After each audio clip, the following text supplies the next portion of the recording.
Welcome to Divisive Issues, the foul-mouthed, spoiler-filled comic book podcast where two fans and two non-fans talk about controversial and noteworthy comic books and comic book history. And every once in a while, we switch roles and talk about manga. We switch roles now. We are the non-fans. Nani? Yes.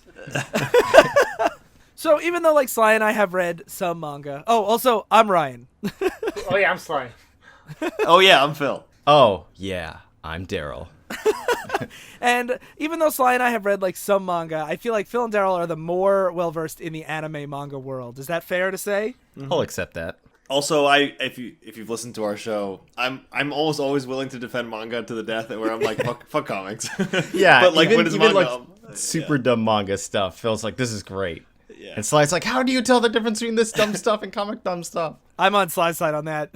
But so Darryl came to us many moons ago and said we should talk about Bleach. Yeah, We should drink bleach. Darryl wants us to commit suicide.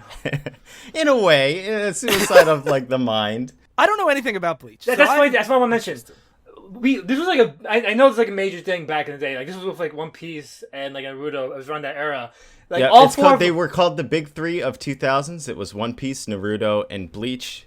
Yeah. Due to being shown in Weekly Shonen Jump, which is a big shonen magazine. But the four of us Matrix bullet time dodged this fucking story. None of us, I didn't know anything about what the story's about. All I knew is not 4chan, game FAQs. They only made drinking bleach jokes, so they'll post pictures of the cover for this, and that's the only reason why I knew this even existed. Because I knew the just concept. real quick, what a reveal! Sly gets his material from GameFAQs forums. That makes sense to me. Hey, we all started there. Yeah, I know. I knew the premise of the show. In the manga, I saw the first episode of the anime, I think, and some of these characters I'd seen around, but I didn't know where it went. I knew the idea of there's spirits or something, and that was it. Yeah, so a couple years ago, that was my experience with that too. I knew nothing of Bleach, and I decided to, I want to try and get into the big three and to understand, because I saw all these references everywhere. And when I see references, I'm like, I want to understand this rather than just this seems dumb. It's the same reason earlier this year I read Dragon Ball, because I was like, everybody's been talking about this forever. I want to know. I want to be in on it. And as someone, my first shonen was Dragon Ball Z. I was like, I think I can get into these, and so I put on the episodes while I'm doing something else and have the English dub on, so I could get through most of it.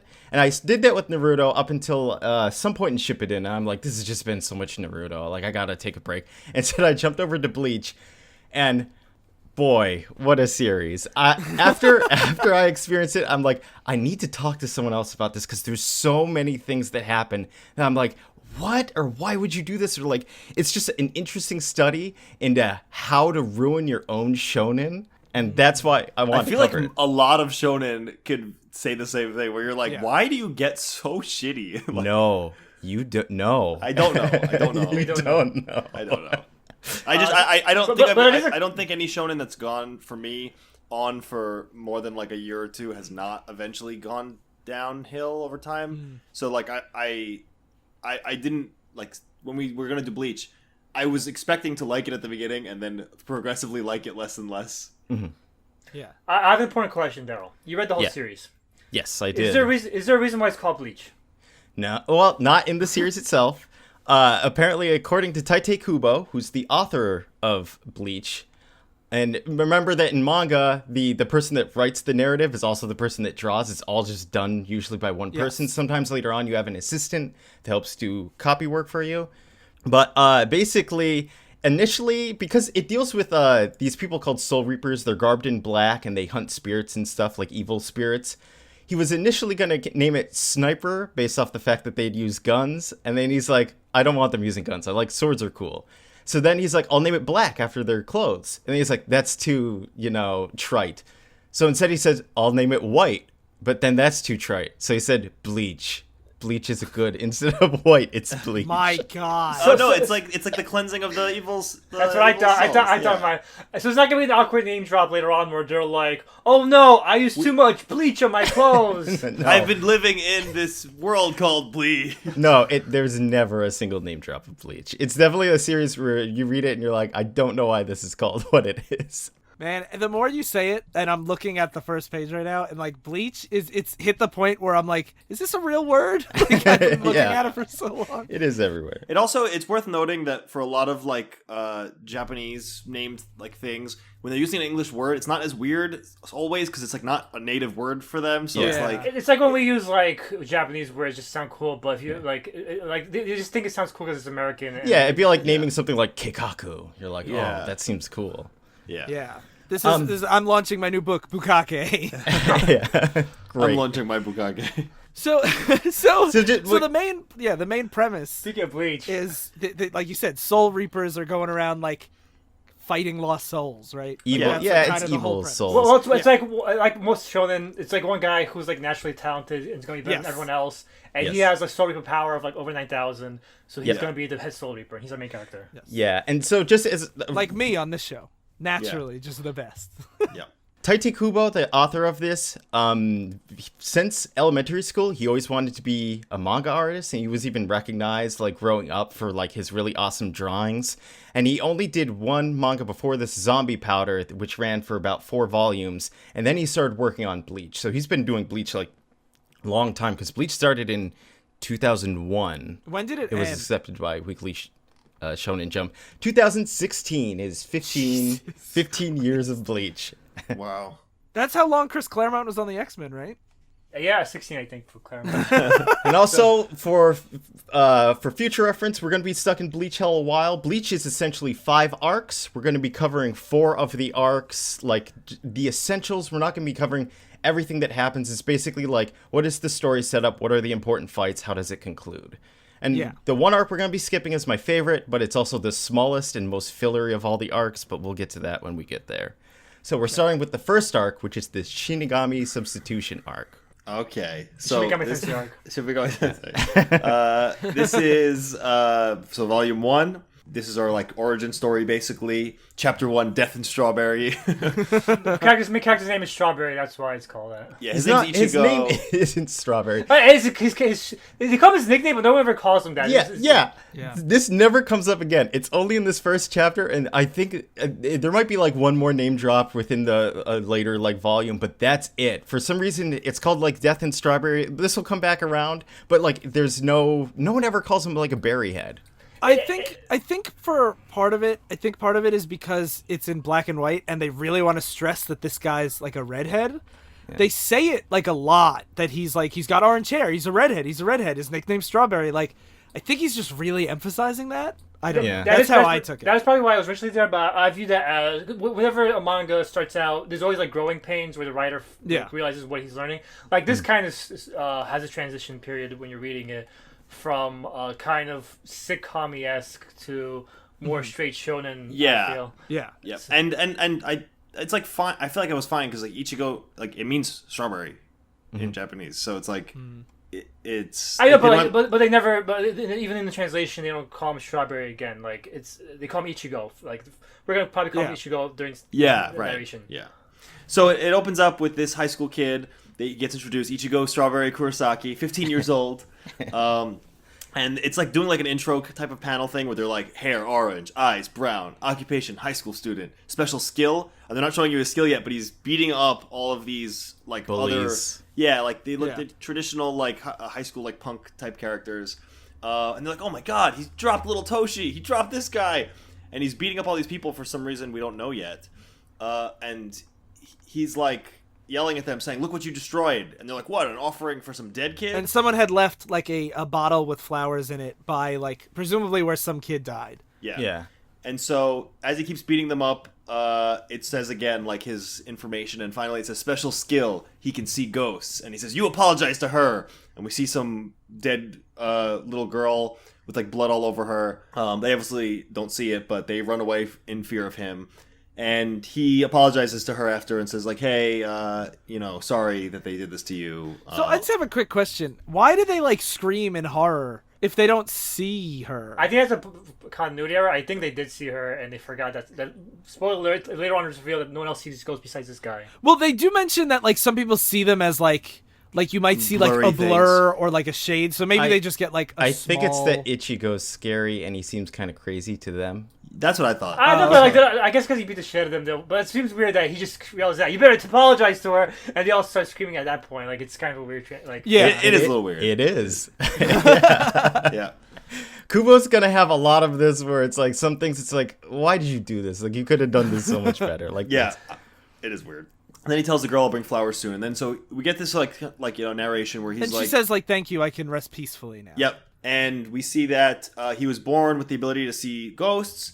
He comes home and his dad beats him up. And His dad is maybe one of the most ridiculous characters I've ever seen. This is what I mean. This is what I mean. Like, if you like sitcom in the beginning, because in the beginning it's all about his wacky family. His dad like beats the shit out of him. His sisters, it's done. He comes Everything's in. done very like exaggeratedly and like hyperbolically, and it's supposed to be like really like funny. Like you can hear almost the silly like trombone going on in the background. Like he opens the door and he's like, "I'm home," and his dad jumps and like bicycle kicks him in the face, and he's like, Yeah. "You're late. You Yeah. missed dinner." and meanwhile the sisters are like, "Oh, let them fight. Leave more for us as they're eating dinner."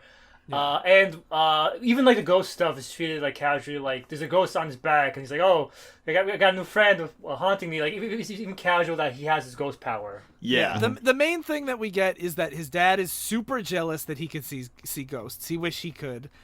And this is when like the sister mentions like she sees it as like a blur, so she could tell that he has like this haunting ghost, but only he could see that it's like this nerdy guy creeping on him. Oh wait, they said the other. I think it's a mom. I lost track of the characters. I think it's his dad and two sisters. Okay, Yeah, so the mom died, So right? so Yep.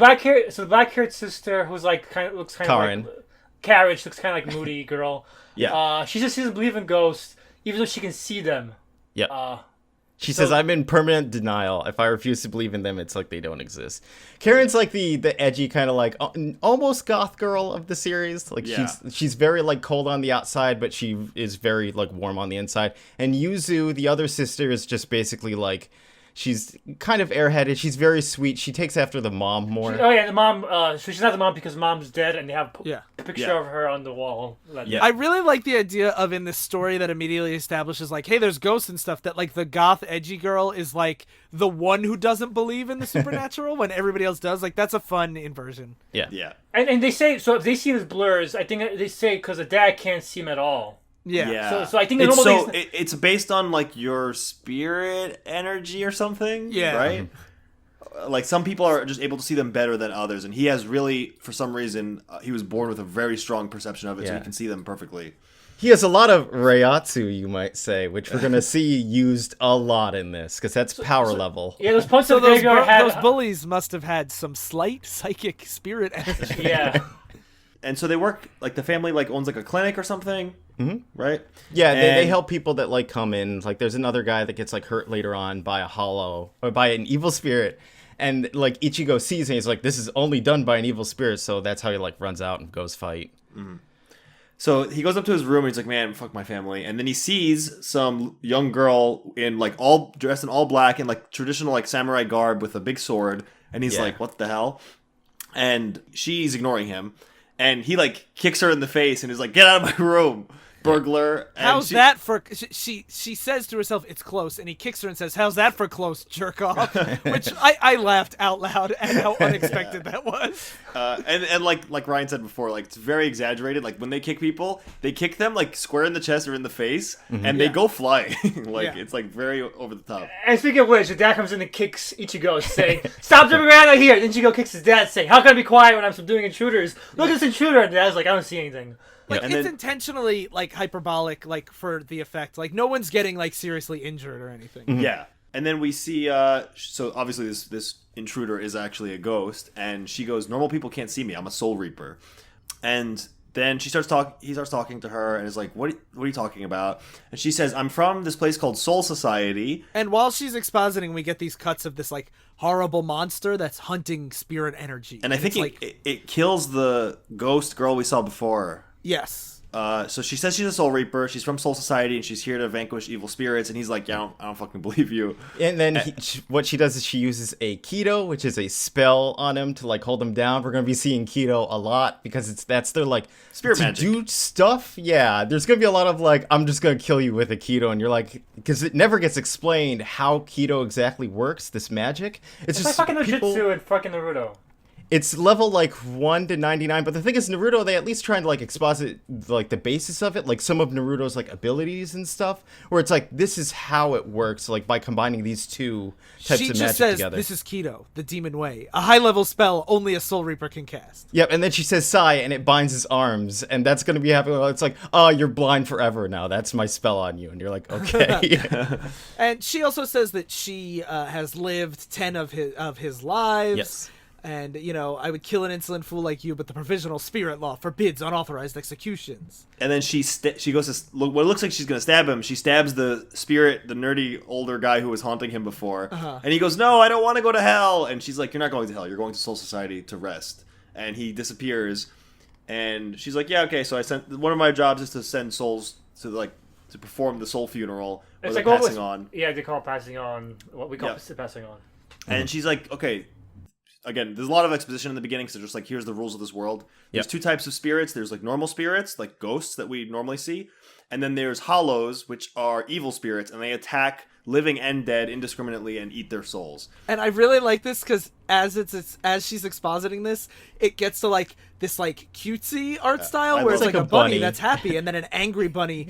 And like I thought it was just demonstration, but then Ichigo is like, "Why does your drawing suck so bad? This sounds really serious, but I can't take it seriously." Yeah. And then he starts drawing on his face, making Yeah, mustache. while he's tied up, she draws a mustache. This on. is as she explains stuff, she usually uses these bunnies as her example. It has like a specific name. This is the only stuff I know from this manga beforehand. I saw these pictures like avatars and stuff like that. These bunny and bears. That's funny. I have to say, this first chapter, I was like enjoying like the mix of like kind of cool concepts with like there was lots of humor in here, and like I was having fun. Yeah.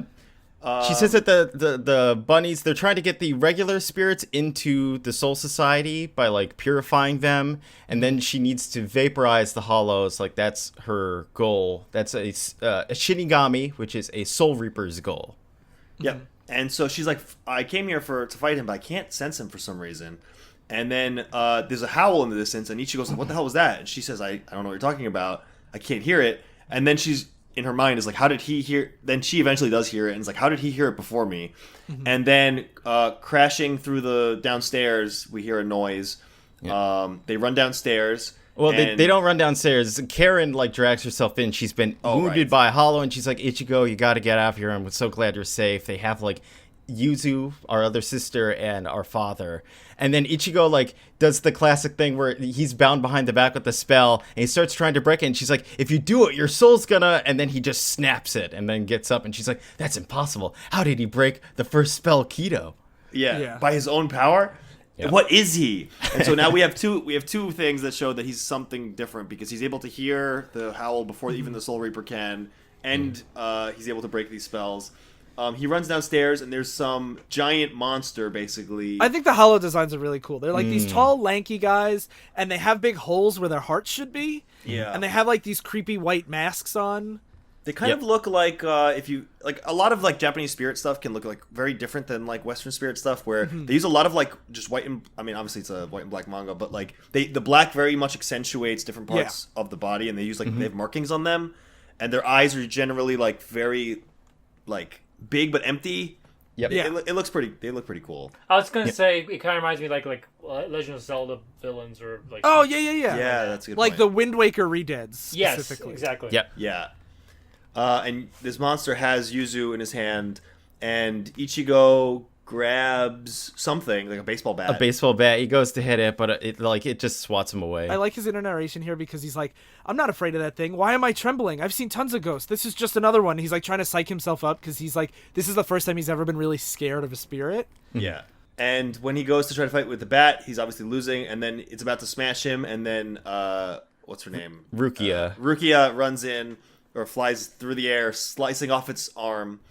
And Yeah, and she's like, "Don't-" it was Yeah. looking for you because you have a lot of energy. So he's like, this was my fault. And then she gets hit because she was distracted. And it looks like she's on the ground. She's going to lose. And he's like, he stands up and he's like, fight me like a man. Like, Well, I like because he says it as like explanatory, like it was just looking for you, and he takes that it's my fault. I gotta make this right. She's like, no, I didn't mean that way. Like, don't do it. He's like, he does it anyway.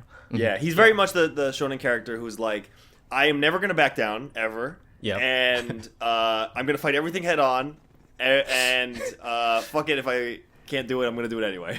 But the thing that I like about this more so than other shonen characters is like, yeah, it is very similar, but I like that they spent a page or two showing that he was like not in, like he wasn't in the fight originally, like he was scared, he was hesitating, and then when he finds out his fault is when he like really steps up. I like that. So he's like, fight me like a man. The thing's about to eat him because he's just a fucking guy. And then Rukia jumps in the way to protect him. It like chomps through her. she's bleeding out on the ground. And then she's like, I'm too badly injured to fight it, so we have to make a deal, and it's basically, I'm gonna make you my substitute Soul Reaper. I'll give you half my power. Yeah. You're gonna take my sword, and you're gonna, like, basically stab yourself with it, and it'll infuse you with half of my power. She said, he's place the point of the sword cutter over your heart. Of the Zanpakuto. Yeah. Which is what the sword's called, which is the main, like, thing in Bleach is going to be Zanpakuto. It's people's swords, like, what they can do and stuff. Mm-hmm. And he's like, you know, I don't know if I should do this, but he's like, my sisters, my dad, they're in danger. They were worrying about me when they were in danger, and now I can't. I consider my own safety now. I'd have to be a real punk to do that. Mm-hmm. So he stabbed himself through the heart. Yeah, because I really, that was like unexpected for me because she's like, just place the point over your heart, and he just like stabs it right through his entire chest. Yeah. And I was like, this is awesome. And it's like Persona style. Like, just kill yourself to get powers. Shoot yourself in the head. Yeah. And then as it's, you know, it's like one of those scenes where it's charging at him as this whole process is going, and as it stabs through him, it's still charging. As it's about to get there, all of a sudden, a white flash, and Splat. its arm is just cut off, and he's standing behind it with his giant ass sword. Yeah. In all So black. when he used the sword, it got way bigger. Yeah. And he's wearing the Soul Reaper outfit now. Yeah. And she's like, "Oh fuck! I only meant to give him half my powers, but I gave him all my powers." Yeah. And she's like, "Oh, he also has such huge spirit presence that probably before when I couldn't sense the hollow, it was because him being in the room with me literally like blinded my senses." He's just so powerful. What a cool Yeah. guy. And also she talks about how big his sword is. Like, wow, his Sabaku is so big because he has so much soul. Everyone's gonna talk about how big his sword is. The Zanpakuto is apparently like it responds to their spirit energy, and The Ryatsu. The Right, Zanpakuto is big in comparison to, I guess, the Ryatsu, so he has so much, his sword's just like, it's basically Cloud Sword. yeah. It's a bit thinner. Cloud Sword is still really big. It's like Cloud Sword was a samurai sword. Like, it's not a Yep. Buster sword.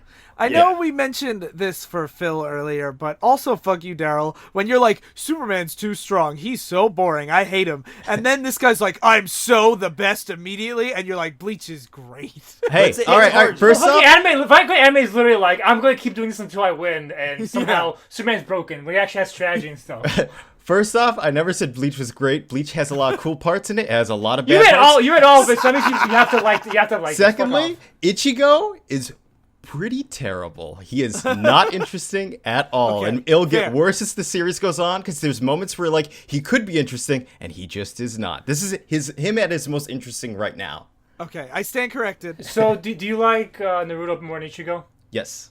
Because I was thinking, Naruto has ambition and passion. Ichigo's biggest thing is he does not have passion. He's just like, oh, I guess I gotta fight hollows now, and you're like, okay, great character. That's I was thinking. I like Ichigo a lot more than fucking Goku and Naruto because he's not insufferable like you'd ever done at least. Because you like the squall type, like, I don't care, I'll do whatever. Yeah, Cool. I was gonna say he definitely isn't insufferable like Naruto is, but Naruto like starts to turn it around as the series goes on, whereas like Ichigo always stays like calm and kind of collected. So he just shits on this hollow. He cuts it in half, and then at the end of the chapter, it's like the beginning. Ichigo, 15 years old, hair orange, eyes brown. Occupation: high school student / Soul Reaper. And it starts very similar to the last chapter where it's like it's pretty like silly and loosey goosey, and it shows like that no one remembers what happened, that there were these like ghosts that were attacking. Like his whole family's like, hey, someone just drove through our house. That's what created the big hole in the wall. Boy, they were silly, but they already like paid for it, or they're making us pay for the repairs. Yeah, they're like, we got injured from the truck crash, but we're okay. And Rukia is nowhere to be seen. He doesn't know what's going on, and now we go to, of course, it wouldn't be a manga if we weren't in high school. Every fucking school has to go to fucking. Yeah, and we immediately cut to a girl with huge boobs that loves our main character, but he doesn't notice her. Yeah, so I just want to say, just real quick, like in comparison to like a lot of other things, what kind of made Bleach interesting is that it was set in modern day in high school, because you're like, it wouldn't be like a manga without it being high school, but there's almost no shonen that's set in modern day contemporary Tokyo high school. That's a fair point. It's just that it's so ubiquitous in manga in general that yes, I can't consider this original. Like I feel like I've seen it is not. It is far from it. Fucking high school. She's Orihime's daydreaming. She's the big boob girl Ryan mentioned, and she's just like, oh, Ichigo, and she's imagining him with all these different faces, which is pretty funny actually. Yeah, and her friend is like, with boobs like yours, you could do a lot better than him, and she's like, he's funny, and like his scowling face, it's hilarious, and like. Oh, jeez. And he shows up and he's like, hey, and then they have a new student in class. It's Rukia. She's like, hey, nice to meet you. I just started here. I've lived 10 lives, but now will act just like a high school girl. Yeah. And she's about like 200 or something years old, and she's just hanging out with them now. But she looks young. And she goes freaked out, but Rukio has on her hand written, make a scene and you're so dead. Yeah. So later he confronts her, and she's like, I can't go back to the Soul Society because I have to be a Soul Reaper to do that, and I gave you accidentally all my powers, so I'm just in a basically like mannequin body for now. Yep. And yeah, it's like a fake body, because if you remember, she was a spirit, so she had to go, and she got this body from another guy, like we'll meet later on, and she's using it to be like physical in the world and look after him. She says, but they're easy prey for hollows without her powers. So she's disguised. Yep, and so she's like, hey, since until I get my powers back, you have to do my job and be a Soul Reaper. And he's like, oh, fuck off. I'm not going to do that. I'm not sacrificing for strangers, whatever. And she's like, all right. And he says, I only fought that thing yesterday to save my family. Yeah. And so she puts on this glove, is like, all right, bitch, and she's like the stranger sim. She fucking hits him out of his body. Yeah, she does. Yeah. She literally hits him out of his body, and he's like, what the hell? Dude, that's my soul. Hey, wake up, me. I thought that was pretty funny, too. Yeah, so did I. There's actually a lot of funny stuff in this. Yeah. And so she gets this, basically, Soul Society, like, sends Soul Reapers, like, a pager text, like, hey, at this time, we have data that there's a hollow coming, so you have to go kill it. And she's something that after this arc will never come up again. Oh, that's funny. What's so amazing with throughout all of Bleach is just like reading this is how many things are just immediately dropped and never picked up again. I could just based on how this ends, I assume the sword fight became more popular than the demon hunting, so that's why I got like I said, it's a growing pains. Like as he was writing this, he realized people don't want to see the demon hunting as much as the sword fighting. There's a little tiny bit more demon hunting, and then it's like 600 chapters of two buff dudes fighting each other. Oh wow! The way they set this up is. She says, she asks him first before she says anything. She says like, oh, at this park, do you know any ghosts there? And he's like, yeah, I've seen a kid there a couple times. I've never even talked to him.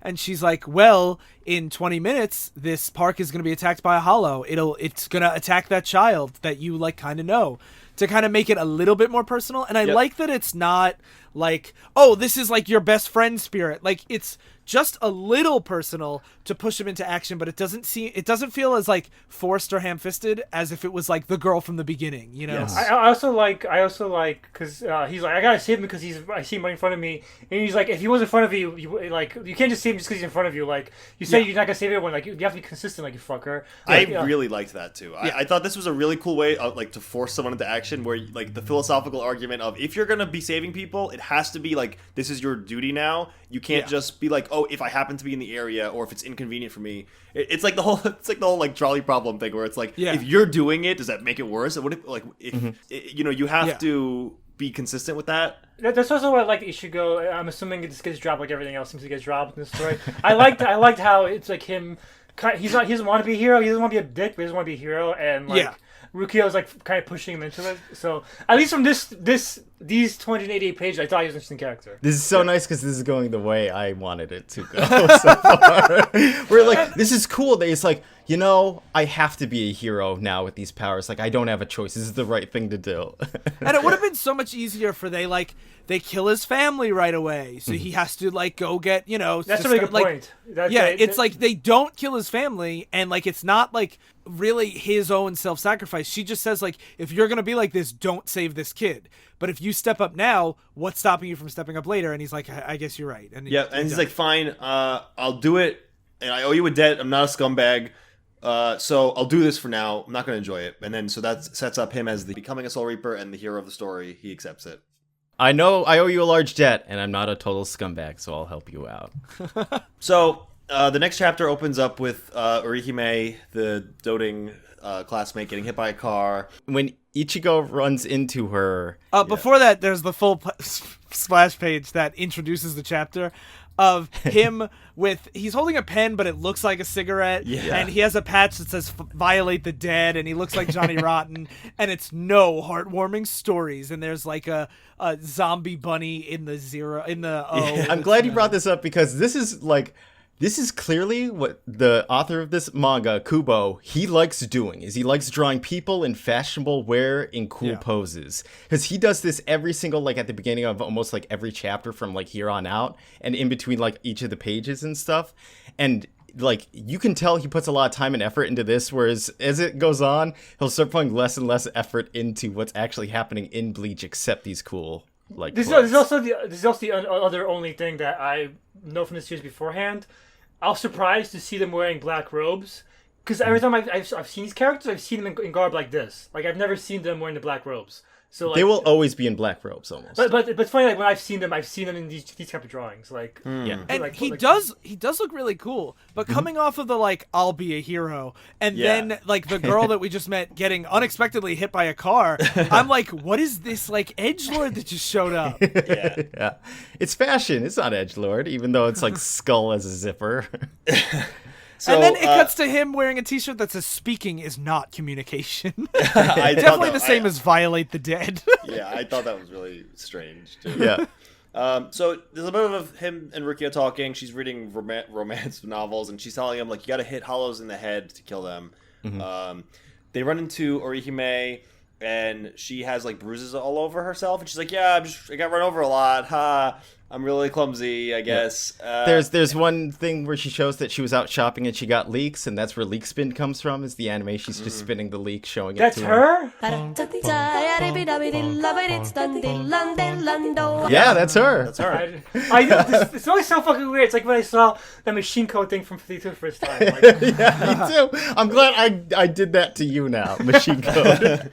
We're like, wow, leek spin. I at first I was like, is this gonna be like a domestic abuse plot? Because she like has all these bruises and is bringing up this like absolutely ridiculous reason why she has them, that she keeps getting hit by a car.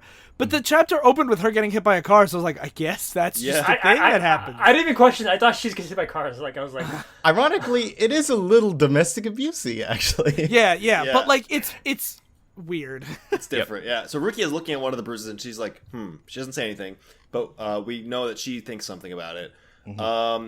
And so Rukia's asking about this girl, and she's like, does she have any siblings? And Ichigo's like, yeah, her brother died 3 years ago. Oh, even before this, though, there is a very important scene where Ichigo is like, I'll walk you home if you want. And she's like, no, I'm fine.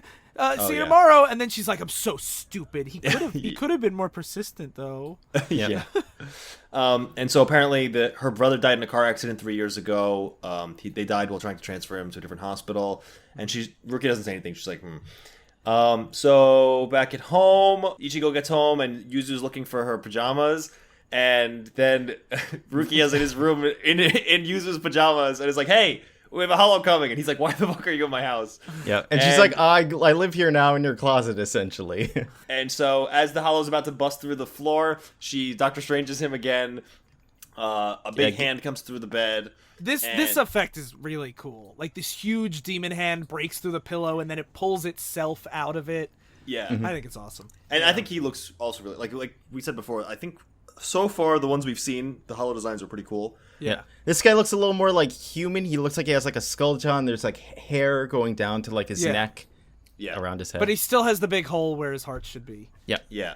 And so he goes to fight it, and remember Rukia said aim for the head, so he slashes the head, but it's not deep enough. Part of his like mask comes off, and Ichigo says that was Orihime's brother.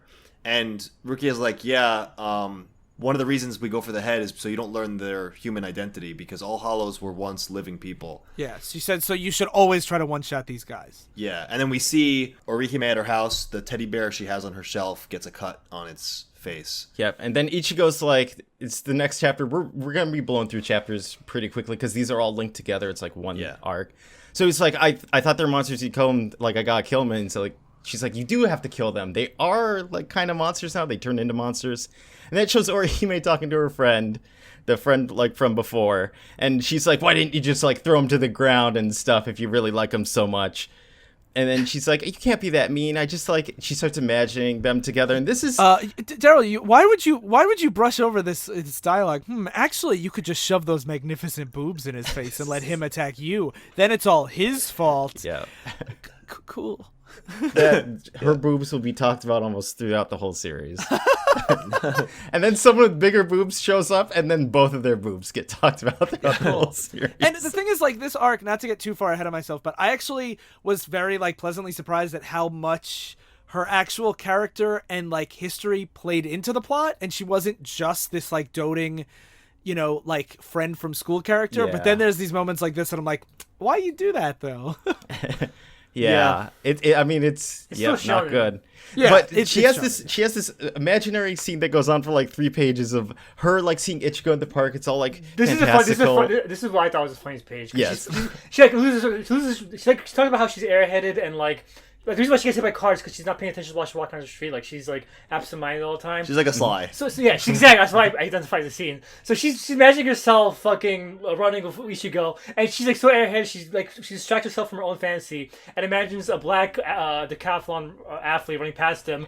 So she and Ichigo start trying to keep pace with him, and then she outruns him, and they start. They have like a celebration where she's cheering with boxing gloves on. All of a sudden, and the crowd taking pictures of her, and the crowd is a gunman trying to kill her. So like, she says, "Look out, run me! I mean, champ!" And then the friend is like, "What? I thought this was a park fantasy." Yeah, and like Sai said, it's really funny. It's one of the most like adoring things about Orihime is that she's so airheaded that she does like a lot of these. Like, there's a later thing where she imagines herself as like a mech that's destroying a city that's like really cute, and it's this kind of stuff just is completely gone after this arc. She only becomes like doting after Ichigo, like only very seriously rather than being imaginative. And that's the thing, like the doting airheaded like female character is something I've seen a lot, but I feel like because we see in her head a lot, we get a lot more internal dialogue than usual. Like she feels like a real character, even though there's like some dumb problematic parts about it. Yes. She still feels like a real person that is part of the story and not an accessory to our main character. Yeah, we spend enough time with her, and she has enough original lines that she feels she's feeling a role like a traditional role, but she has enough time to develop herself that she feels like believable. That stuff is really key, I think, when you're talking about humanizing characters, because like 2 girls talking about a boy that in their class is like not like that is a normal thing. I think that could happen, and even if they say ridiculous things like use your boobs to your advantage, like girls will talk like about a guy in their class the same way guys would talk about a girl in their class. But the fact that she, like you guys are saying, is humanized makes it like you can be like, this is just how a teenage person would act, as opposed to when you just see one facet of someone. Then it becomes way more problematic always for me, where I'm like, they're not a character, they're just a device. Yes, exactly. And yeah. here, like, we get a little backstory about her brother, and that's gonna be, obviously embellished soon. Yeah. So she goes to see her doll, the teddy bear that got like cut, and then as she picks it up, she notices that there's blood, but it's coming from her, and then you see the hand, or her brother's hand in the hollow form, reached through her. Through the head of the doll, like through her chest. It's like pretty quick and brutal. It is. And Ichigo and Rukia are heading over to her house, and Rukia is telling him that hollows attack people randomly, but they do that after they've eaten their own families. And she says they don't eat souls because they're hungry. They eat souls to ease their pain, because the whole point of this, what hollows are, they exposit here is they're fallen souls that didn't get. It's like a lot of ghost lore where it's like most spirits do go to a good place after this, but these guys get left behind for some reason. They get eaten by other hollows, and they're souls that weren't saved from other hollows. Yeah.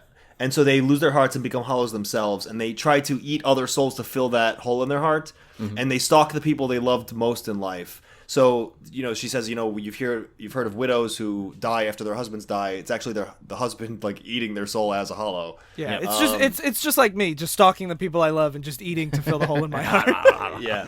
And she's like, yeah, that bruise I saw in her before, that wasn't a car crash. That was like a hollow bruise. That's him trying to get to her. Yeah. And so then it cuts back to Orihime, and her friend gets like, she can't see what's going on because she can't see spirits. She gets like knocked down on the floor. She basically this is such a cool effect too, because we are seeing this from her perspective, so we don't see the hollow either. It's just like drops of blood, and she's just like getting thrown around. Yeah. And then what happens is it shows Orihime, and her spirit's been knocked out of her body, and it's chained to, like, her body is chained to the heart place on her spirit. Yeah. And so this is like now where she's like, get out of here, monster. And finally the brother talks and says, you forgot me. I'm your brother. And he's goes to attack her because he's so angry that she forgot him. And Ichigo's in the way, and that is going to start this big fight scene now. Plus a lot of dialogue. So we're going to have to like go back and forth. But basically they explain that... Where do I start? This is so much here. You don't have to explain a lot if you don't. They fight a lot. Yeah, what I have to explain is that he's upset that his sister stopped praying for him as much, and she started talking about all the boys she likes, including Ichigo, in school. So now if he feels like the dead brother feels like she's ignoring him now. Yeah, he's felt abandoned because he stuck around for so long, because after he died, she was always praying for him and telling him about her day. And then she started doing that less and less as time went on. And he felt like he was being abandoned. Right. Yeah. He's like, I'm so lonely, and it's unbearable loneliness, and it makes me so angry that I just wanted to kill. Yep. Yeah. And she's like, the brother I loved would never do something like this. And it's like, I became like this because of your, like, ignoring me, kind of. And a lot of this dialogue, like we mentioned that it's like kind of like a domestic abuse plot, and a lot of it actually is, I think, written with a lot of nuance, where like he says like, like you left me so lonely, and he keeps like blaming her, and she's like, that's not the kind of life you would want me to live, just sitting there and praying for you all the time. And he's like, it was so lonely, it was unbearable. Like it made it's just, I feel like the back and forth was unexpectedly like heartfelt, and like, I thought this was very poignant, a lot of these scenes. Definitely. And this fighting in between it, and it's not like over. I didn't think, at least I have a high tolerance for this, but I didn't think it was overdone. Shonen fighting, it was a few panels at a time where they would go toe to toe, and then they have more dialogue in between, which is how I think shonen fights should be, instead of just like a million pages of punching, or charging up. Or charging up, even worse. And then for the next chapter, we actually get some backstory from the brother's perspective. He narrates. It's the classic shonen thing where before you're gonna like get rid of a villain and stuff, you're like, actually, this is why I'm this way. Yeah. I was gonna say, this reminds me. I've told you, Darryl, at least, and definitely Slide too, how like the first arc of Naruto. I don't think I told you about my trip through Naruto, but like the first arc of Naruto too, they do the same thing with the first villain, where like they really do a lot of backstory stuff and get you attached to them before you're like, but you still gotta kill them. Well, they do that in like for my touchstone, they do that in My Hero Academia a lot. Not even so much for villains, but for like other kids that are obstacles in Deku's way, where you're like, oh, he's got to beat this guy, and then it's like, here's an episode all about their backstory, and then you're like, does Deku have to beat this guy? Yeah, and I think this is when shonen can be at its best, where you have cool fights, you have a cool main character who's very powerful, but they're fighting something really strong, but that thing has its own motives and like reason for doing what it's doing. So we get the little brother saying that his sister Orihime was more like a daughter than a sister, because he was so much older than her when she was born. Yeah, and the parents beat her. So he says, our parents were truer monsters than I am now. The kind of monsters who would silence a baby's cries with beatings. And so he took her out of the house and ran at 18 and like basically raised her. And so partially he's like, she's mine. Like I raised her. You can't have her, Ichigo. And then Ichigo's like, she doesn't belong to anyone. Yeah. And he's like, then she'll die for me. And as he goes to bite Ichigo, or Hime stops him by trying to like hug around like his giant mouth, and he bites into her instead. Yeah. So he goes to bite into her, and like there's this panel of him like biting her whole torso, but she's hugging the back of his head. It's like it's a pretty affecting panel. Yeah. And one thing I don't think we mentioned it, the reason why they're fighting so hard is her spirit, while it's still chained to her body, she's not technically dead yet. So there's a chance to reunite her spirit with her body. And so she starts saying, while she's hugging him and bleeding, she's like, I wanted to share those things with you. Like, the reason I started talking about boys and my friends at school was because I didn't want you to see my sadness. I didn't want you to like see me being sad every day. I wanted to share my happiness with you so that you wouldn't suffer, and I didn't realize it made you feel lonely. And like you guys said, I think this was or at least what Ryan said, I think this is a really effective scene. Yeah. I was like moved by this. Yeah, me too. And the brother actually starts crying too, and he's like, I knew you stopped praying so you wouldn't worry me, but I didn't want you to stop because you were just paying attention to me, and that was like that's all I had. And Ichigo points out that she has a hairpin that's been like on her, that her body's currently wearing, that he had given to her, that he thought she had like abandoned. It was the first gift he ever gave her. Yeah. And he like reverts back to a human form. No, what he does is this is a little unclear, and this is a problem with that Kubo has sometimes, where you have to pay attention to a panel. His mask falls off.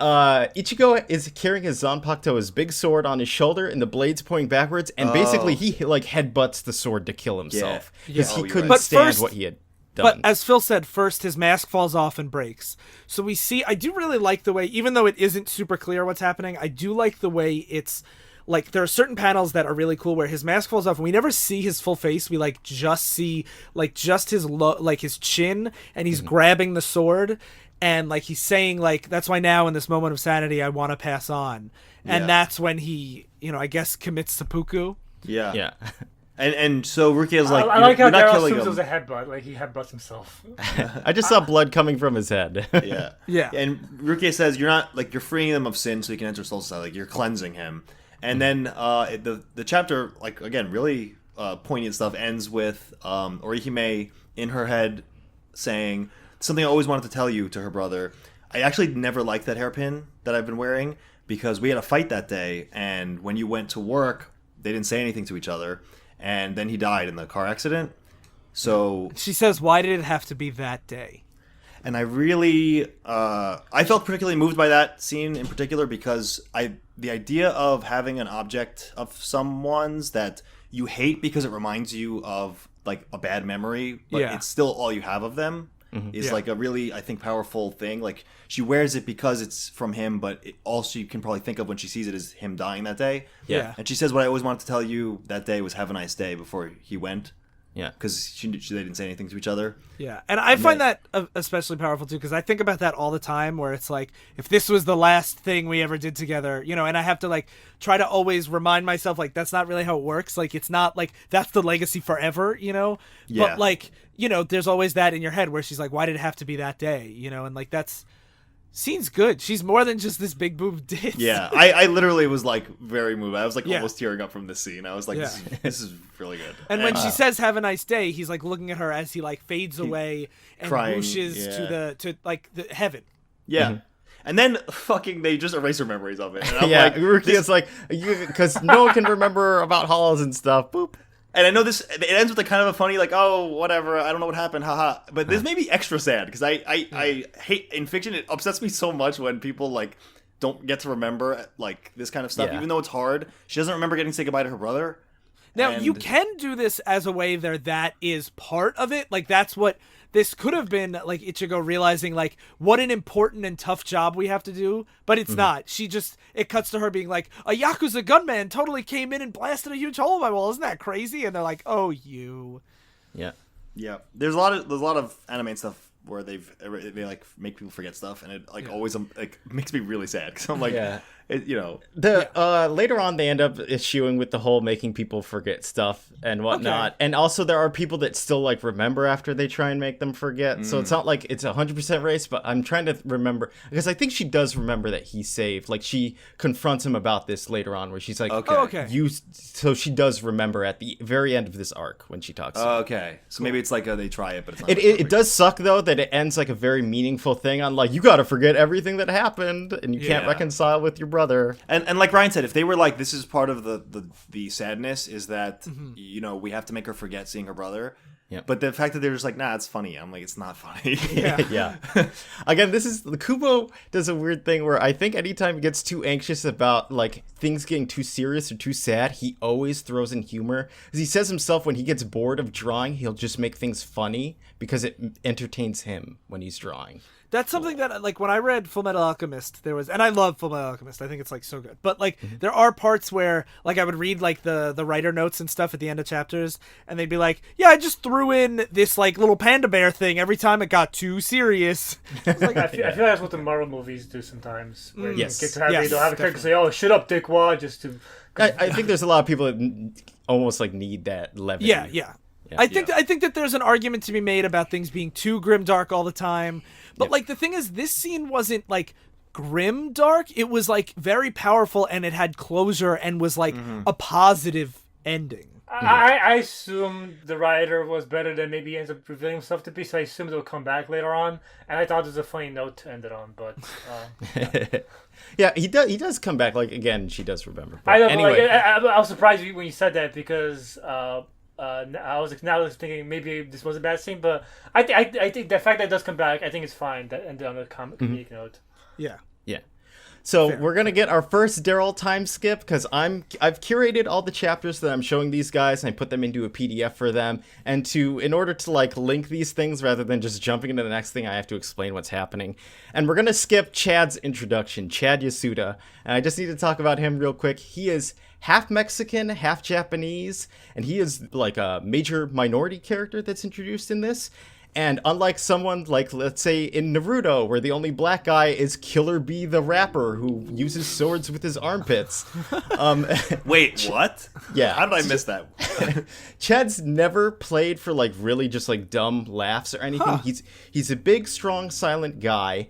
And his thing is that a lot of people like pick on him or are mean to him, and he never fights back because he is so strong that his grandfather told him it's like, you have to be careful about fighting back because you will hurt people. And his whole arc is basically being a gentle giant because he's like so powerful. Is it about the Chad versus the Virgin Ichigo? Fuck you. And Chad's a great character that's like added to this ensemble cast where you have like Orihime, the doting like essentially girlfriend of Ichigo. Then you have Rukia, like his friend that's helping him through the Soul Society stuff or the Shinigami stuff. And then you have Ichigo, and then Chad's just like this cool, like very strong, like you can come to me if you need, and he always does the right thing along with Ichigo. Like he's introduced because he's trying to help this person like fight off against a hollow, and he picks up a telephone pole and takes it out of the ground and That's starts swinging. so strong. I thought you meant he was just like kind of strong. Chad is really strong. He starts swinging it around trying to hit the hollow and stuff. And it's like a really cool introduction because you're like, he can't see ghosts, but he still wants to help fight ghosts. That is cool. That's cool. So now we're skipping ahead to You're just where... making me love Bleach even more. I'm like Good. so on this train right now. Good. So now we're skipping ahead to Chapter 15, right? Yeah, what happens after you meet Chad and everything, and they save like a bird / little boy from being eaten by a hollow. It's a spirit. Wait, what trapped do you in mean a bird bird's body. / little boy? Okay, sorry. yeah. You Your established. typical bird / I gotta do the comic stuff where it's like, this is dumb, but this is the thing. It's a spirit that got trapped in a parakeet's body. And the hollow is a serial killer, so that there is no sadness or any like repentance. It's you want to kill this guy. And then what's been happening is, because if you remember, Ichigo's spirit has to come out of his body, and that's how he fights spirits and stuff like that, but his body just lays there, and they're like, that's a little precarious. So Rukia went and purchased from this guy that we'll just call a Hat and Clogs, because he wears this big hat and he has these like clogs on his feet. She purchased this thing that you can put a pellet in your mouth, and it'll put like a dummy spirit inside of your body that will just like, I'll just act as you. So you essentially like your body becomes kind of like a robot version because there's a dummy spirit inside of it. Well, Ichigo gets to go and fly around and fight. But what happens when she does this is his body's like, all right, now I'm a human, and starts running around doing stuff. And he breaks into Orihime's classroom and like kisses her. Then Orihime's best friend beats him up, and then he jumps out the window. And they're like, how can he do that? That seems crazy. And we pick up from there after he kisses them. And this is when Ichigo realizes like, wait, there's someone in my body. And we have to skip past. There's a lot of dialogue. When curating these stuff, I tried to include the chapters as much as possible, like the entire things, because I don't want to like cherry pick out what to show you. It's like this is what it's like. You get like his friends. It's a real gangbuster situation where you want us to get the whole picture. Yeah, and even if it's meaningless, I'm like, it's worth it because if you guys like it, you might as well say you like it. And there's like the two friends just talking about like how hot Orihime is. And then they go in the room and they see like everything's destroyed, and like the principal comes in and is like, what's going on? And then Orihime's friend is yelling at him, and it's just like all like silliness. There's this one girl that's like, I saw what happened, and he's like, all right, if you say so, Kuneda. This is the last time this girl appears, I believe, in this entire comic, so it's kind of pointless. And then Orihime knows that it's not him because it's like she can tell when Ichigo kissed her. It's like, that's not my Ichigo. So are they together at this point? No. Okay. They're never gonna be together. Spoilers. Because it's a shonen, and when asked why don't you develop like kind of like a love triangle going on between Rukia, Ichigo, and Orihime, Kubo said it's because love isn't interesting. I can do more things. That I can show like more interesting things in their backstories. And think about it, a series that goes on for 15 years and not a single person dates another person in it. Kind of sucks. Christ. That is something. That is something. Although I don't know many shonen that people get together. That's true. Dragon Ball. Dragon Ball is the only one I can think of. Which is cool. Yeah. Which it's like it's a part of life. If you're doing something for 15 years, I think it's a natural part of life. But then you have the other end of it on like where it shows like a lot of like long running sitcoms and stuff. Everyone at some point, because it's going on for 10 years, is gonna date everyone. And it never introduce the same. They always like have the same characters. They stop introducing new characters at a certain point. So eventually, everyone just starts going. Yeah, or like comic books, like how many people all the X-Men have dated. Yeah, like if you go through, I don't know. What Captain Marvel dated Spider-Man. I think about that. Is that serious? Is that serious? They went on one date. They got dinner. Oh, okay. I don't know what you do with that because, like, if you have no dating ever, it's very unnatural. But if everyone's always just dating everyone, it's also very weird. Yeah, I hate that. I hate that every single character has a romance. I hate that more than no I think in Marvel, Iron Man and Emma Frost have had sex with everyone in the whole universe. If you combine them, the thing here though is like if you're a single author carrying it, you can be like these people end up and these people end up and like that's it kind of a deal. You don't have to be like no one's gonna be together because. But do you put them together during the course of the story and then have them just be like long-term relationship? Yeah. I mean, I think that would be cool. It's never done, but it's like it's cool because that's what happens in your life. You sometimes you find someone and you stay with them, and it'd be cool to see how that dynamic works in like this kind of setting. If it was a different type of story, but since the romance, like some stories, it wouldn't fucking matter if they never have romance. Like I was never like, oh, I hope Yugi dates Taya. Like I'm super invested in that romance. But like since they have such a major thing being this crush that the one character has on Ichigo, it is weird. I agree. Especially because there's a lot more emotionally charged moments that'll come up later in the series where it's like this is a good opportunity for you guys to like get closer. Yeah. But anyway, so back to this arc. This guy's still in Ichigo's body. And Ichigo's like running around. He's like, in front of everyone, he kissed Orihime. And then she's like, isn't that like what you guys do? A kiss is like a handshake. And he's like, no, it's a big deal. It's all silly. But then she says, so he's a mod Kampaku. And he's like, what the hell is that? And she explains that there's a project in Soul Society that they're going to create, like, out of dead humans, they're going to put these souls into them so that they can fight against the hollows. Because it's like, you have this dead, discarded husk of a human body that the soul's left. Yeah. So why not put a fighting spirit inside of it to fight against the hollows? Which is a cool development for, like, we've been fighting this war against the hollows forever. And, like, we've tried some tactics that we didn't like. People would try to make... I mean, everyone tries to make fucking super soldiers if you can. Or, like, mass-produced soldiers. Like, why would you not? Yeah. Mm-hmm.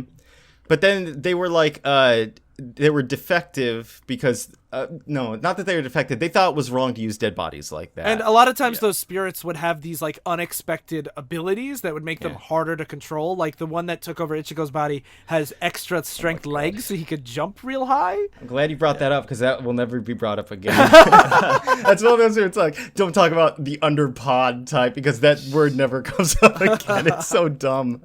But anyway, she's like, they were supposed to be destroyed, but there was one left.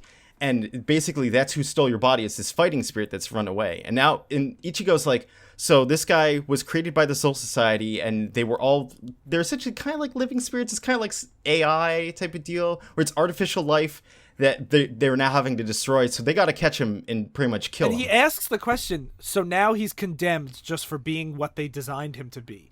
Does that seem right to you?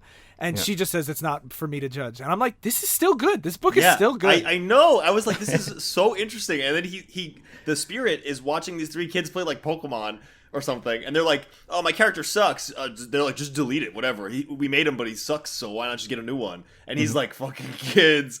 But then he saves them. Yeah, and she says, she like argues, just remember these laws exist to protect human lives and souls. And I was like, so they're doing something immoral for war, but it's like, don't worry, your safety is there. And like, it's worth it. And I'm like, this is good. And this guy, this mod spirit. His name is Khan, K-O-N. Yep.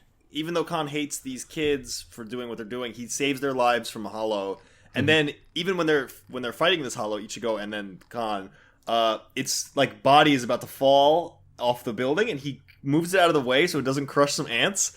And they're like, what the... Ichigo's like, do you want to smash ants? And he's like, I don't want to kill anything. Because when I was created, the date of my death was sent, like, as soon as I was born. And just, I had to sit there waiting to die in this pill as all my brothers and sisters were killed and destroyed. Yeah. And so he decided no one has the right to take life.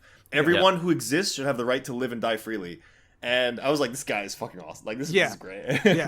Yeah, that's why I really like this introduction to him, too, because they're like, oh, this is so, like... cool and interesting. And then the Mr. Hat and Claudes shows up. His name's Urahara, and he's the one that gave Rukia the dummy body that she currently inhabits, and he's also the one that gave her the pills so that Ichigo could go out into spirit form. And at the end of his like walking stick, he has the Doctor Strange thing where he pretty much knocks Khan out of Ichigo's body, and he's a pill now. Yeah, and he's about to take it and get it destroyed, and then Rukia's like, nope, I'm taking it.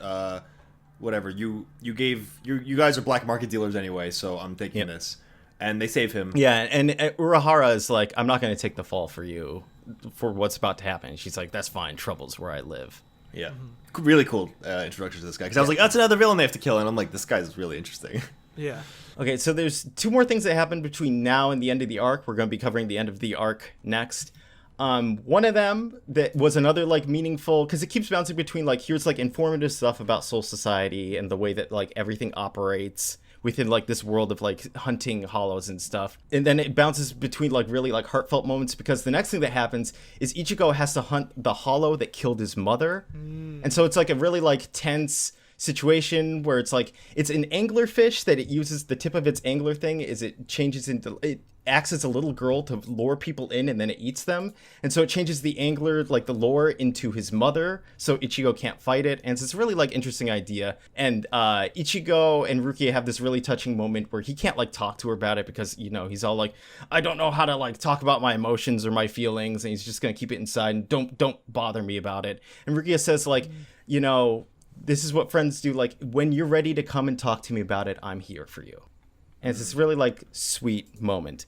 And then the next thing that happens is it introduces Uryu Ishida, who's our last major player in, like, the Bleach starting cast. Where, like Chad, I had to skip him because a lot of things are going to happen in the future where this guy's just completely meaningless, or, like, you can't focus on his story and he gets really discarded. But he's this, like, nerdy-looking guy with glasses, and it's revealed that he hunts hollows too. He can see them. He uses a bow while Ichigo uses a sword. And instead of being a soul reaper, he's a Quincy, which is this type of like hollow hunter that were around for a long time, that the Soul Society, they killed all of the Quincies because the Quincies were killing hollows.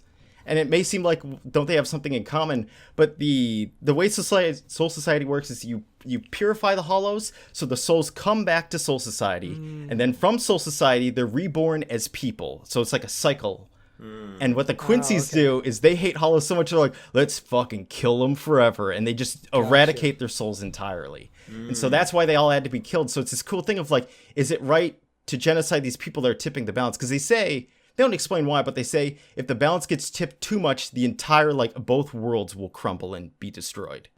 So they're like, interesting. Yeah, it's like, I guess it was good to kill all the Quincy's. But basically, Ishida really doesn't like Ichigo because he represents, the Soul Society and the Soul Reapers that killed his people.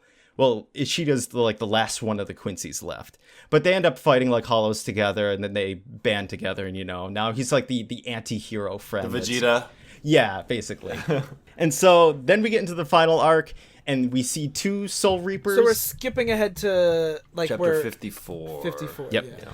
2 Soul Reapers have come into the material world, and they've come to look for Rukia because they're going to arrest her and bring her back to Soul Society. They're like, warrant's out on your head, we got to bring you back in. And Ishida ran into them. Like, if you see at the top left page of 54, that's him laying on the ground getting his ass kicked.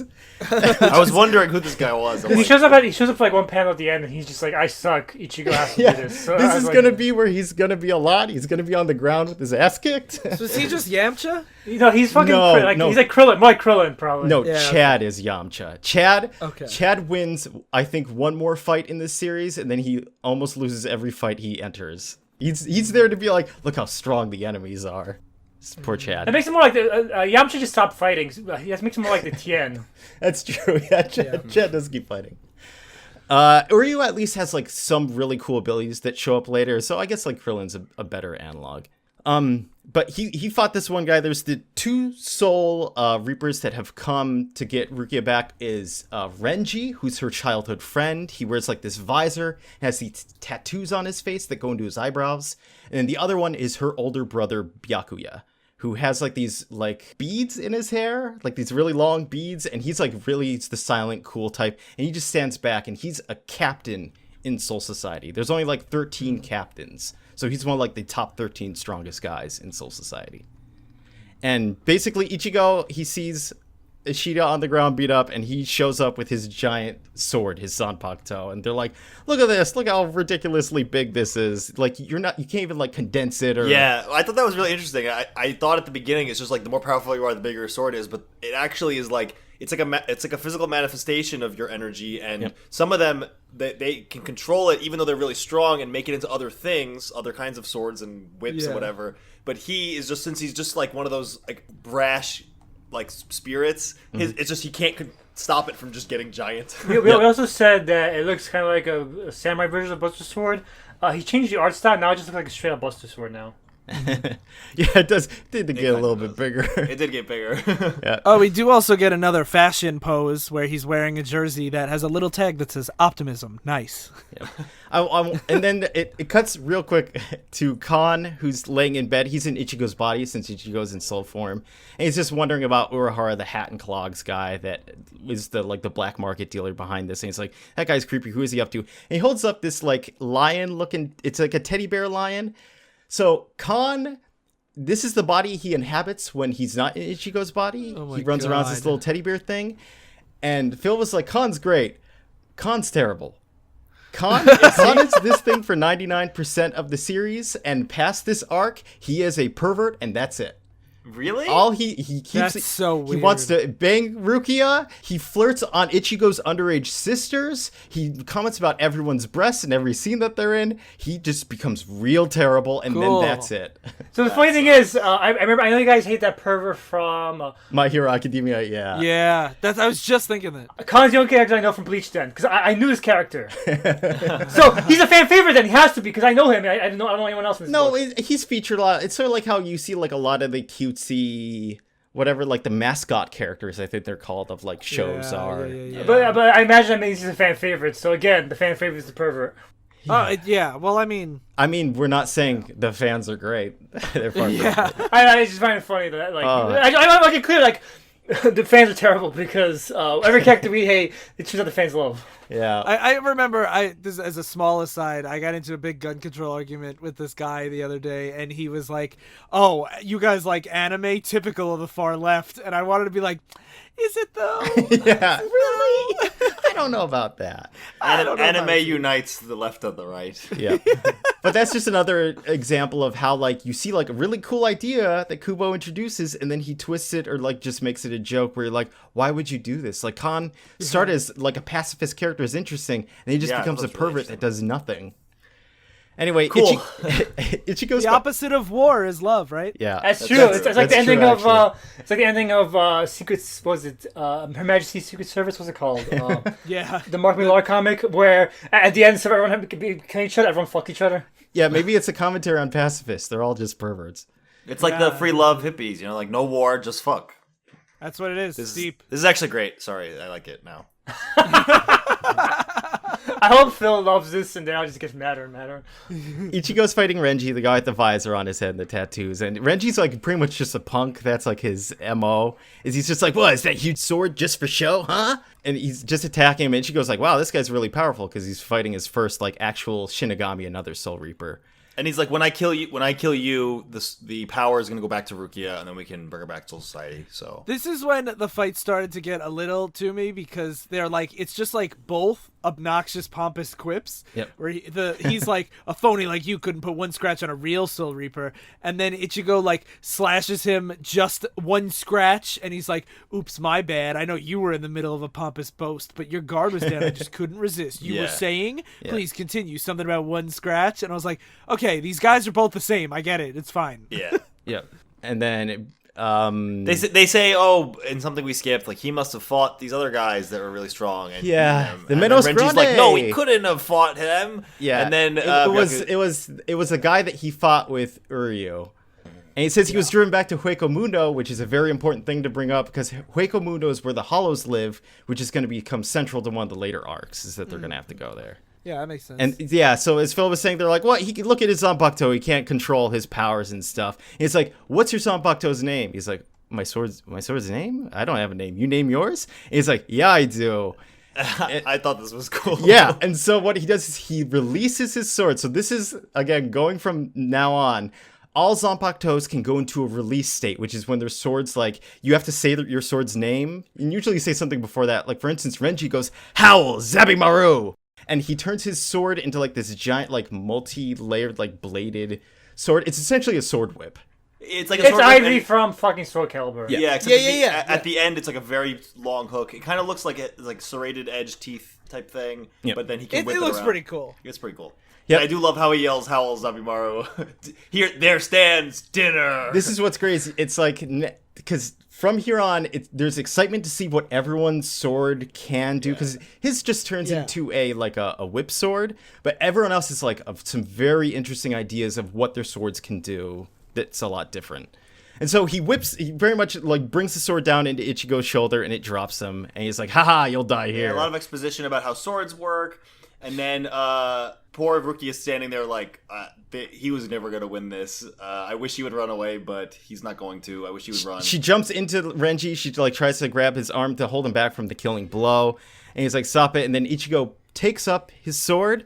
And he's like, come on, then swing your sword. And then we get the classic thing of like, there's like an explosion that happens of energy around him that like bursts outwards. And Renji's like, what is this? And then Ichigo just flies past him and cuts him. And you see like all the blood sprout. And he's like, what? How did you do that? And Ichigo like knocks him down with another sword attack. One thing that's cool about the scene, even though like we've seen this kind of scene like a million times, it's none of it's from Ichigo's perspective. So like you don't get like the, oh, finally, like I'm feeling this power, and the power is flowing through me. It's just like he explodes, gets real fast, kills him, and he like thinks like, where'd all that spirit energy come from? He was dying a moment ago. Where did that power come from? Yeah. And like I like that's cool. It's the same fucking scene from every manga, like Ryan suggested. One guy's like, you have no chance, you're done, son. Yeah. And the other guy's like, no, it's always funny because they always play it up the same way. one guy gets the upper hand completely. Like you're down on the floor, you're bleeding. Then he gets up and starts fighting again. It's the same flow all the time. Each time you do this. Yeah, It is. I yeah. just the one thing that stood out to me was that it wasn't. We didn't get a like. If I could just get up, I could. Like Yeah. I could do this. Like it was all from the villain's perspective. Yeah. And then he's like, Ichigo's now he starts boasting. It's like, I feel pretty great. My wound doesn't hurt. I'm pretty sure I can take you apart.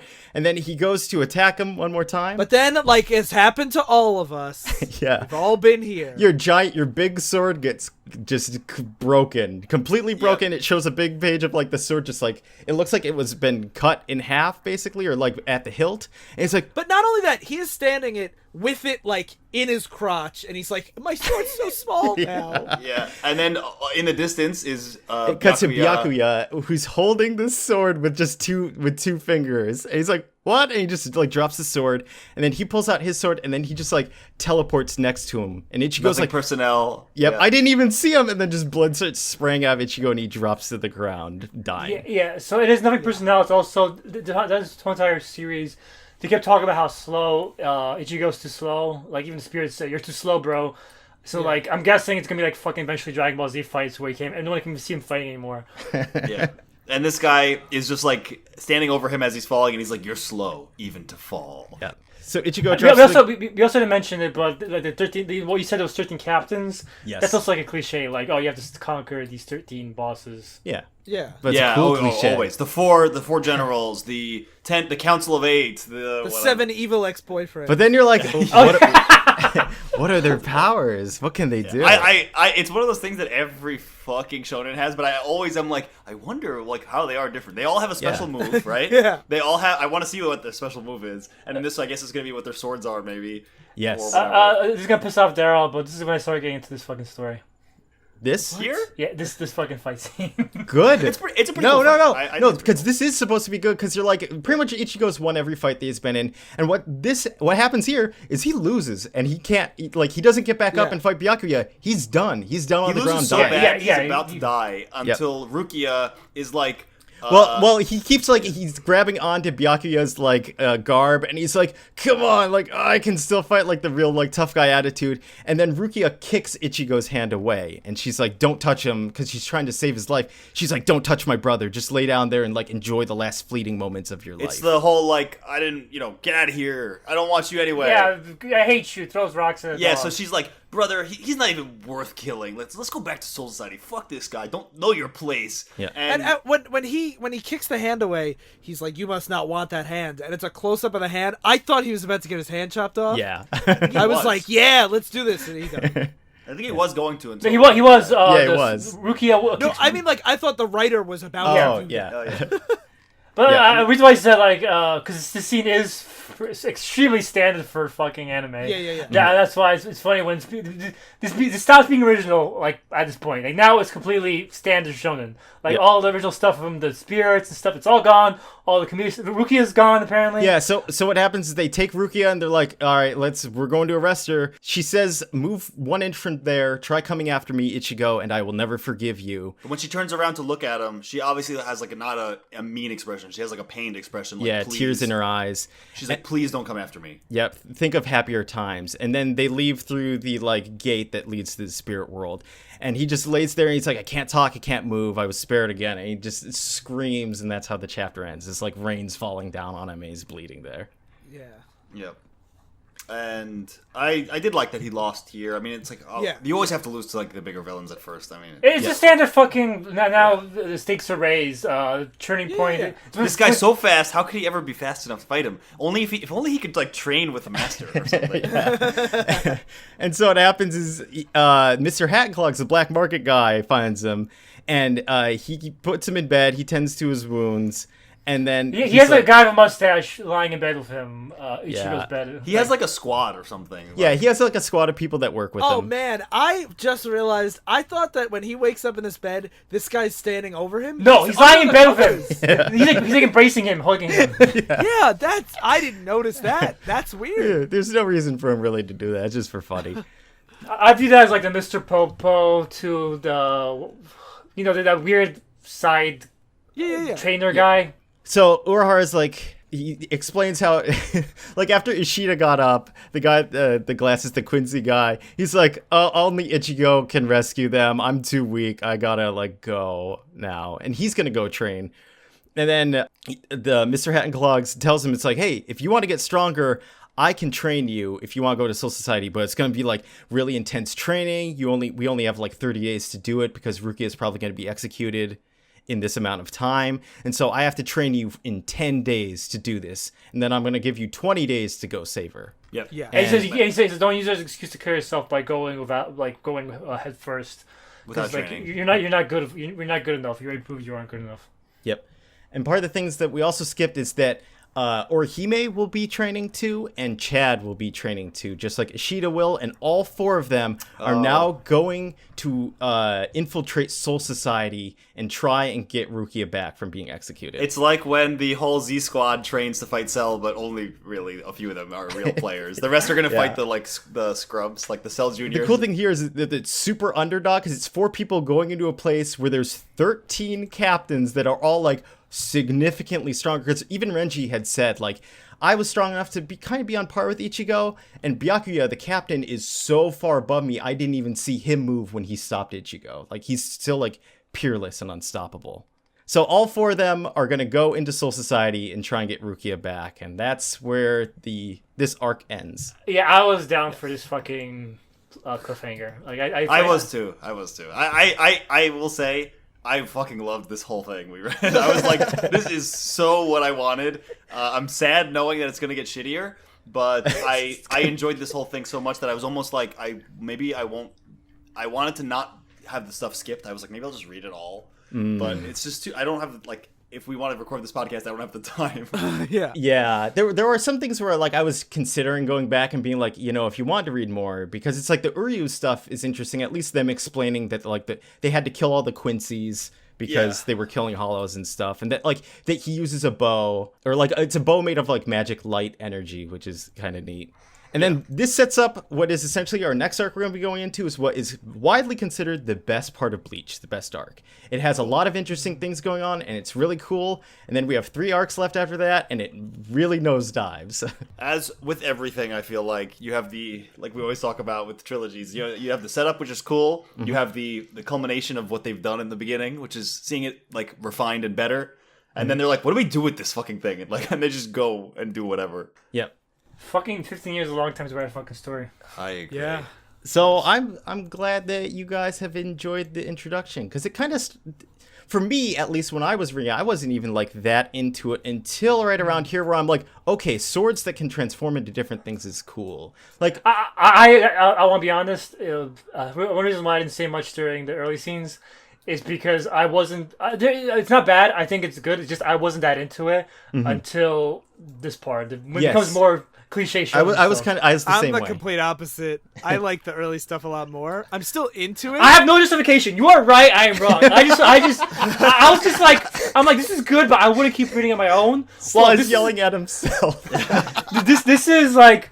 When I grew up in the 80s watching Jean-Claude Van Damme movies... You grew up in the 80s? You did not grow up in the 80s. No, I mean, like, growing up in the 80s action movies with Jean-Claude Van Damme setting up the fucking revenge story. Like, that's what I'm here for. I'm here for... And Rukia's gone. I gotta get this fucking Soul Society. I just want sad stories of people forgiving their family. You know what I'll say? A good shonen needs both sides. Yes. You need to have the character building, and you need to have the high stakes. I gotta go fight the 4 generals, or else my family's dead, or whatever. And that's another problem with the early stuff for me is since I forget everyone's names already. Ichigo is so overpowered. There's no like tension in the fights really. Where it's like he can beat every hollow he comes across. Yeah, like, and so the fights, I was like the character stuff in between the fights is interesting, but that makes the fights like such a thing I want to get past. Like, oh come on, get this fight over with, because like I felt no tension doing them whatsoever. But now I'm like the fights actually have tension to them. So like now this is like the balance I feel talking about, where emotional stakes and fighting tension. Mm-hmm. Yeah. There's some cool stuff we'll see coming up. So, Darryl, if somebody was a Bleach fan or was reading along, I guess, how far are we going next episode? What's wrong with you? But just in case. What are we reading up to next time? Oh, God. Let me get up my thing. Let me get up. Just so, people can have an idea what kind of pacing we're doing on this bad boy. Oh man, because I forgot to mention too. I think we're only about 7% through the whole series. Can you imagine if we because this is 15 years, this is the exact length of Claremont's X-Men. Imagine us doing fucking all of Claremont's X-Men for fucking episodes. Yeah. All right, so we've read up to this is up to chapter 68 after they finish training, and then we'll be picking up at the beginning of chapter 69, I believe. Nice. And we're going to be reading 100. We're going to be stopping at 178. Chapter 178. Cool. So we got 100 chapters to somehow get through in one episode, and it's going to be a long one, but hopefully all of these material that we cover will be worth it. Wait, you're not making us read all 100 chapters, are you? No. I'm making you read close to it. Oh my god. Okay. You're reading like 600 pages, my friends. Jeez Louise. Yeah. So this is we're going to be doing what people consider like the peak, right? Yes. You said? And just to give you a hint, because I have to skip this, but it shows that Byakuya's sword, what it does is it turns into a bunch of petals, and all the petals are little tiny swords themselves, and they fly around and they eviscerate people completely. That's pretty dope. That is great. So right now we just read X-Men 1. Next is gonna be X-Men 2.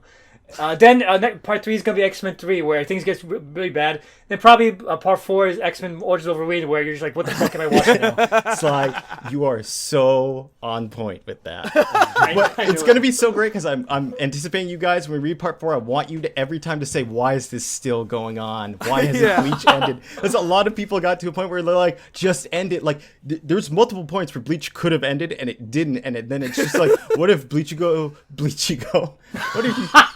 What if he fought this guy that's really strong, and you're like, I know it's gonna happen. This isn't interesting. What are you doing? Man, well, I can't wait. Yeah, I'm interested to see it, just to see how you can fall from grace so far. Because I'm like, this is great, but it might. I'm especially interested because, just to also give you a little hint, the end of Bleach has some of the most overpowered characters in all of fiction I've ever read. Really? Yes. More than Dragon Ball? Yes. Wow. Because you think it's like, oh, they're powerful, they blow up planets and stuff. This is like Gurren Lagann levels of like ridiculous. Yes, I am there for that. No, though. but the funny thing is, it's Gurren Lagann levels of ridiculous, but Ichigo's not that strong. Like the neat thing about Bleach is it still kind of stays within like an understandable power level. Like there's no blowing up planets until there's villains that are just like, I can destroy the universe if I think it, and you're like, okay, all right, that's how do you beat that? Oh boy. So in the meantime, if you finish all 100 chapters and you're dying for more us, you could find us in our Discord.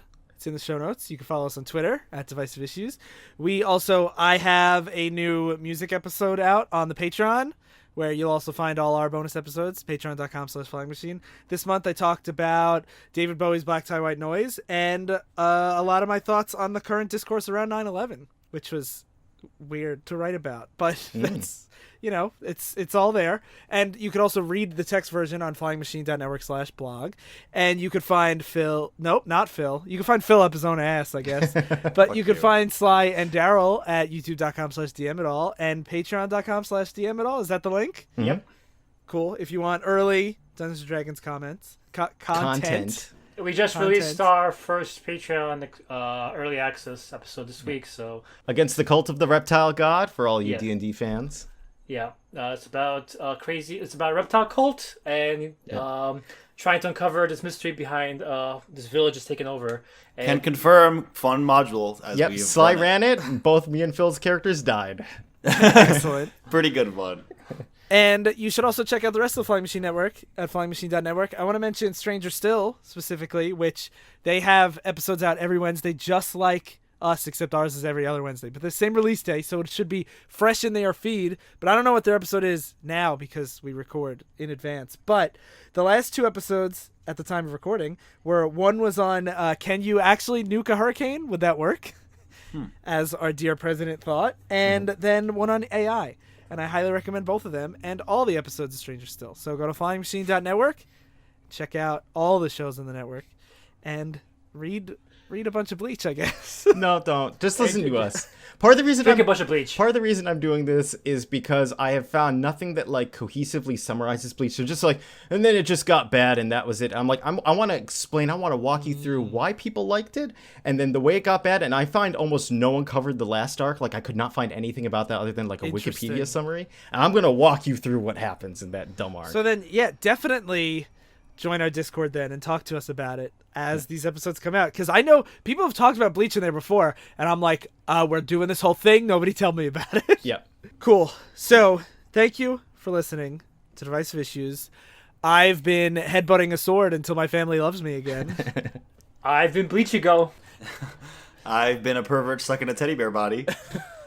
And I've been releasing my Zanpakuto Howl Zabimaru. Stay in continuity.